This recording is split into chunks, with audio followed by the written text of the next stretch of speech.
Yo tout le monde, ici l'aventurier des Backrooms, sans webcam, parce que je n'ai pas de webcam aujourd'hui, je m'en excuse, mais c'est bel et bien la vidéo FAQ dont je vous ai promis.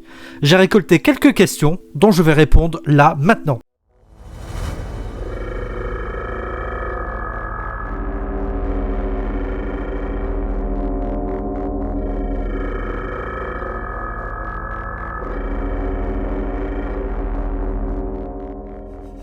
Salut, je viens de voir cette vidéo. Alors, tu pourrais nous présenter ta chaîne pour les nouveaux? Bien sûr, ma chaîne est une chaîne Backroom. Qu'est-ce qu'on fait sur cette chaîne? Principalement, je présente les différents articles qui sont postés sur les sites Backroom. Si tu ne connais pas les Backrooms, c'est un endroit où est-ce qu'il se passe des choses étranges, plutôt même des endroits. Les Backrooms sont composés de plusieurs niveaux, où il se passe des choses vraiment très étranges, peuplées de créatures qu'on surnomme les entités, et qui sont les seules choses que tu vas croiser ici, à part quelques humains qui essayent de survivre. On peut aussi trouver des objets dans les backrooms.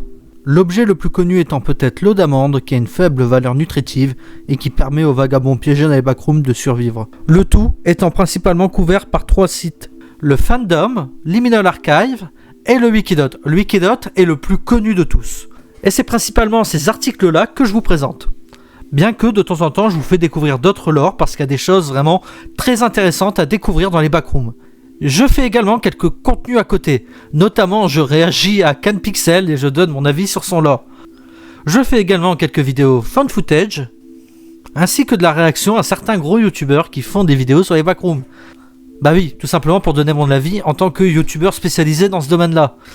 Coucou, déjà pour commencer, GG pour les 500 abonnés, toutes mes félicitations bro. Ensuite, pour la FAQ, comment as-tu découvert les backrooms? Pour les backrooms, je vais peut-être en décevoir certains, mais je ne connaissais pas ça avant la vidéo de Feldup. Si, j'avais déjà vu l'image du niveau 0, mais je ne m'étais pas autant étalé sur l'univers qu'aujourd'hui. Troisième question, pourquoi as-tu décidé de créer cette chaîne YouTube et d'y poster des vidéos? Tout simplement parce qu'une fois que j'ai découvert la vidéo de Feldup, j'avais envie de me renseigner sur les backrooms.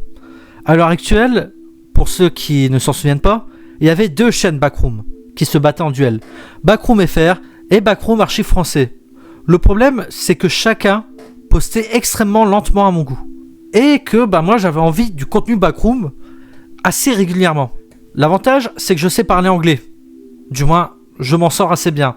Et je comprends les articles sur le Wikidot. C'est à ce moment-là où est-ce que je me suis dit, tiens, il y a peut-être plusieurs personnes qui sont dans mon cas, qui ont envie de contenu Backroom un peu plus régulier. Et donc j'ai créé cette chaîne pour être peut-être moins qualitatif qu'eux, mais pouvoir poster plus régulièrement des niveaux Backroom, et pour pouvoir faire du coup découvrir l'univers plus facilement, être une porte d'entrée beaucoup plus accessible au Backroom que ce qu'il y avait. Parce qu'à l'époque, sur le contenu français, comme je dis, il n'y avait pas grand-chose. Question FAQ, quelle vidéo t'a pris le plus de temps? Très clairement la vidéo iceberg. Pour une raison simple, c'est que cette vidéo m'a pris facilement 9 mois. Et la raison de pourquoi cela m'a pris 9 mois est parce que les backrooms est un univers qui vit, est un univers qui change énormément. Et un point qui peut avoir beaucoup d'importance dans un iceberg peut ne valoir plus rien d'ici 1 à 2 semaines. Et donc ça a demandé énormément de tournage, de retournage ainsi que de montage. Ce fut une vidéo très longue et très douloureuse à faire. Et par ailleurs, si vous tentez de faire un iceberg backroom, je vous souhaite bon courage parce que c'est franchement difficile. Question, comment voyez-vous les backrooms dans 10 ans? Comme la fondation SCP, installé, reconnu et développé, ou oublié et perdu? Postscriptum, GG pour les 500 abonnés. Premièrement, félicitations pour les 500 abonnés, tu le mérites très clairement. Et ma question pour les FAQ, c'est selon toi, quel est l'avenir du Wikidot? Alors j'ai décidé de réunir ces 2 questions, parce que finalement, elles sont assez similaires dans leur forme. Déjà, comment je vois les backrooms?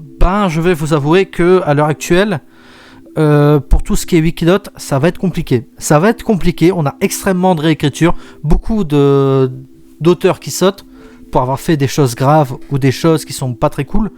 Et je pense vraiment que soit le Wikidot va réussir à remonter la pente, soit on va se retrouver avec un wiki qui va perdre sa popularité et toute son attention. Est-ce que pour autant je pense que les backrooms vont s'arrêter à ce niveau-là? Pas vraiment. Ce qu'on peut noter déjà depuis la création des backrooms, c'est qu'on a eu extrêmement de formats qui se sont faits. Tout d'abord un post Reddit, ensuite des niveaux sur Reddit, ensuite un fandom, Ensuite, un Wikidot. Ensuite, Liminal Archive. Je vous épargne tous les petits wikis dont je ne connais même pas l'existence. Et par la suite, CanPixel, qui a repopularisé les backrooms. Comme vous voyez, les backrooms, petit à petit, arrivent toujours à revenir d'une manière ou d'une autre. Et je pense que c'est ce qui va continuer de se passer. Le Wikidot va toujours avoir une certaine popularité, mais petit à petit, on risque d'oublier un peu plus Liminal Archive et Fandom. Ou peut-être pas, finalement, et peut-être que ce sera Wikidot qui sera oublié. Mais en tout cas, l'un ou l'autre va arriver, et on aura l'émergence de d'autres wikis qui vont proposer le lore. Du moins, c'est comme ça que je le vois. Est-ce que dans 10 ans, les backrooms seront plus populaires qu'SCP ? Je ne pense pas. Parce que SCP a quand même une très très grosse vague de popularité. Tout va dépendre en fait de ce que va proposer les auteurs, s'il y a encore des auteurs à ce moment-là.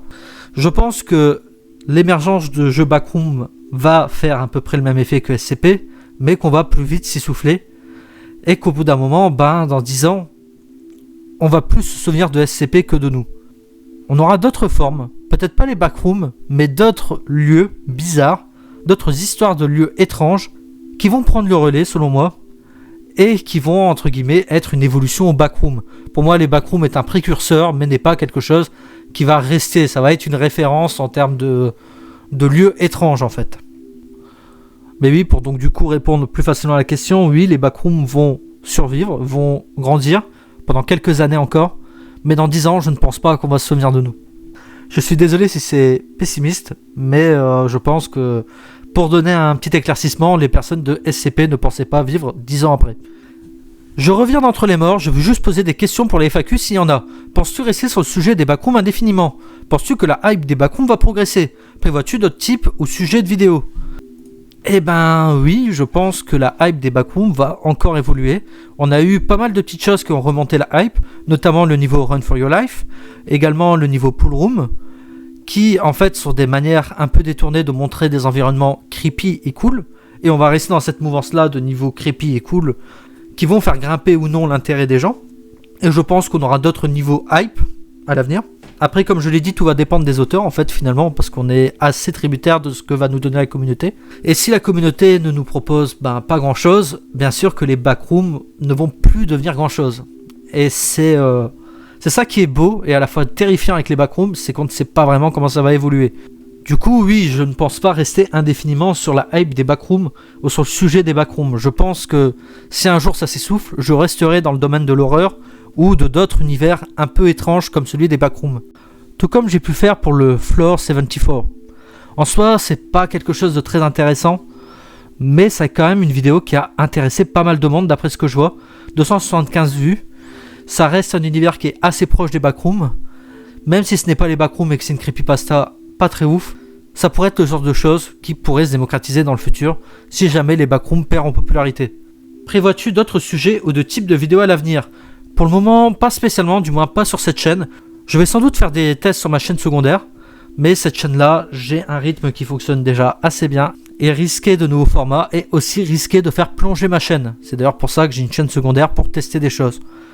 Pour l'heure actuelle, il n'y a pas grand-chose. J'avais tenté à un moment donné de l'horreur sur Mario 64 qui a bidé sur une autre chaîne, et je vais continuer du coup à voir ce qui pourrait m'intéresser de parler. Il faut avant tout que le sujet me plaît, bien sûr.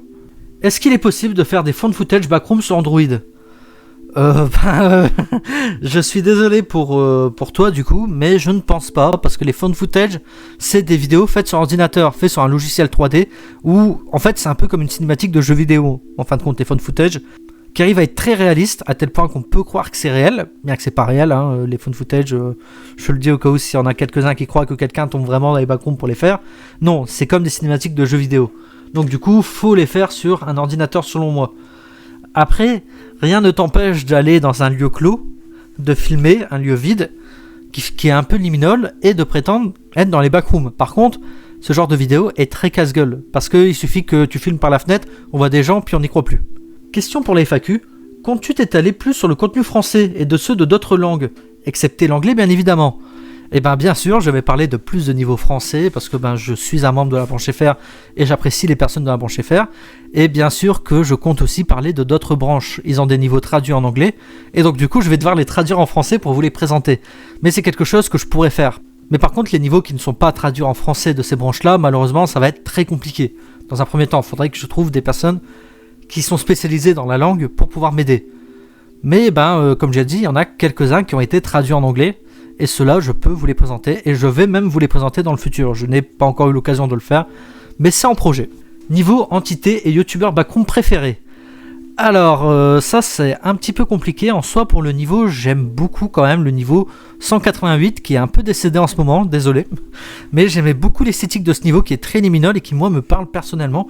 C'est vraiment un lieu que quand je le vois, je me dis mais j'ai déjà vu ça quelque part. C'est plus un sentiment que véritablement le niveau qui est bon par contre. Je dois vous avouer qu'il y a quand même des niveaux qui sont bien mieux écrits. En ce qui concerne mon entité préférée, j'ai fait une vidéo dessus, c'est le Smiler. Parce que le Smiler est à la fois simple, efficace et terrifiant selon moi.